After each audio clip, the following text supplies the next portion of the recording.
Hello दोस्तों, जैसा कि आप सबको पता है कि आज से नोबेल प्राइज यानी कि नोबेल पुरस्कारों की घोषणा स्टार्ट हो गई है।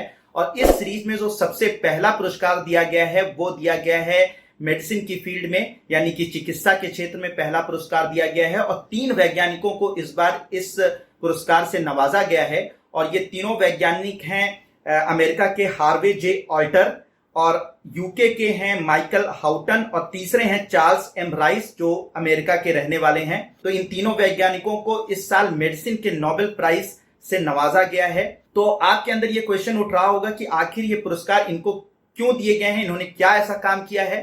तो इनका जो काम है बहुत ही इंपॉर्टेंट है। एक बहुत ही खतरनाक बीमारी, एक बहुत ही डेंजरस बीमारी होती है जिसे हेपेटाइटिस सी कहते हैं। और हेपेटाइटिस सी की वजह से सालाना लाखों लोग मौत का शिकार बन जाते हैं। तो इन वैज्ञानिकों का काम क्या हुआ कि इन्होंने हेपेटाइटिस सी बीमारी के कारणों की खोज की। और जब कारणों की खोज हो पाई, तो जब किसी भी बीमारी का कारण पता चल जाता है तो उसका इलाज खोजना या उसके टेस्ट डेवलप करना, यानी कि उसके डायग्नोसिस डेवलप करना बहुत ही आसान हो जाता है। तो इन्होंने हेपेटाइटिस सी के कारणों की खोज की, और वो कारण था एक नोवेल वायरस, एक नया वायरस जिसे हेपेटाइटिस सी वायरस का नाम दिया गया। तो हेपेटाइटिस सी वायरस की खोज करके इन्होंने एक बहुत बड़ा योगदान दिया चिकित्सा के क्षेत्र में, जिसकी वजह से उस बीमारी के लिए डायग्नोसिस यानी ब्लड टेस्ट डेवलप हो पाए, और साथ ही साथ उस बीमारी का इलाज डेवलप हो पाया, जिसकी वजह से आज लाखों लोगों की जान इस गंभीर खतरनाक बीमारी से बचाया जा पा रही है। अब होता है कि सर ये हेपेटाइटिस क्या होती है। तो देखिए, कहीं पर भी अगर आइटिस, किसी भी ऑर्गन के आगे अगर आइटिस लग जाए, ITIS, तो आइटिस का मतलब होता है इन्फ्लेमेशन। और हेपेटिक सिस्टम का मतलब होता है लिवर, और आइटिस का मतलब इन्फ्लेमेशन, सूजन। तो अगर आप हेपेटाइटिस का मतलब अगर हम दोनों को जोड़ दें तो समझ में आता है कि लिवर में सूजन। अब ये लिवर में सूजन यानी हेपेटाइटिस का जो एक लिटरल मीन हुआ वो हुआ लिवर में सूजन। अब लिवर में जो सूजन होती है वो कई कारणों से हो सकती है, यानी ये हेपेटाइटिस कई कारणों से हो सकती है।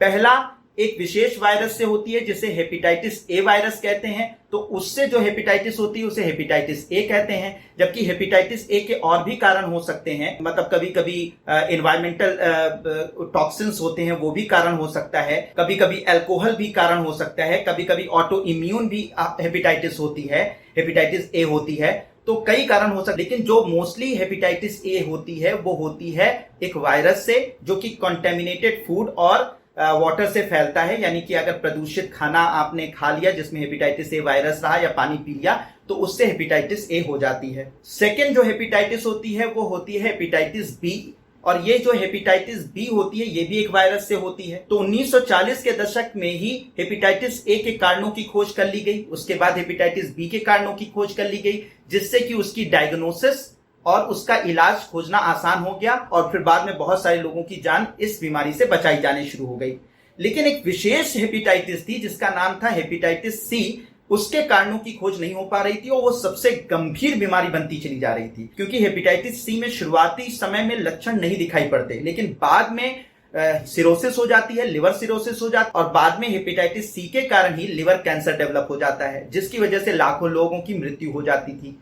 अब मामला ये हुआ कि अब इसके कारणों की खोज की जा रही थी कि आखिर क्यों कारण है। और ज्यादातर ये हेपेटाइटिस सी होती थी ब्लड ट्रांसफ्यूजन की वजह से, मतलब कि किसी को दूषित रक्त चढ़ा दिया गया तो उससे वो इंसान जो है हेपेटाइटिस सी का शिकार हो जाता था। अब इसके कारणों की खोज नहीं हो पा रही थी कि आखिर हेपेटाइटिस सी का कारण क्या है। तो बाद में इन्हीं तीनों वैज्ञानिकों के काम और इन्हीं तीनों वैज्ञानिकों के शोधों, रिसर्च से पता चला कि हेपेटाइटिस सी का भी कारण एक वायरस ही होता है। तीनों वैज्ञानिकों ने हेपेटाइटिस सी वायरस के बारे में पता लगाया और फिर उसके बारे में बहुत सारे प्रूफ दिए, जिससे कि आज उसका टेस्ट और साथ ही साथ उसका इलाज संभव हो पाया है। तो इसमें तीनों लोगों ने क्या क्या काम किया इसको भी थोड़ा सा समझ लीजिए। तो सबसे पहला जो काम किया वो हार्वे जे ऑल्टर साहब ने किया। इन्होंने सबसे पहले इस हेपेटाइटिस, इस खतरनाक हेपेटाइटिस जो कि ब्लड ट्रांसफ्यूजन यानी कि रुधिर को चढ़ाने की वजह से फैलती थी, उसके कारणों की खोज स्टार्ट की। और सबसे पहले ये धीरे धीरे पता लगाने लगे और इस नतीजे पर धीरे धीरे पहुंचने लगे कि इसका कारण हो सकता है एक वायरस हो। बाद में इस काम में जो एड ऑन किया वो माइकल हाउटन ने किया, जिन्होंने सबसे पहले हेपेटाइटिस सी वायरस की खोज की और उसके बाद उसके डीएनए को आइसोलेट किया, उसके डीएनए के जो जीनोम है उनको अलग किया।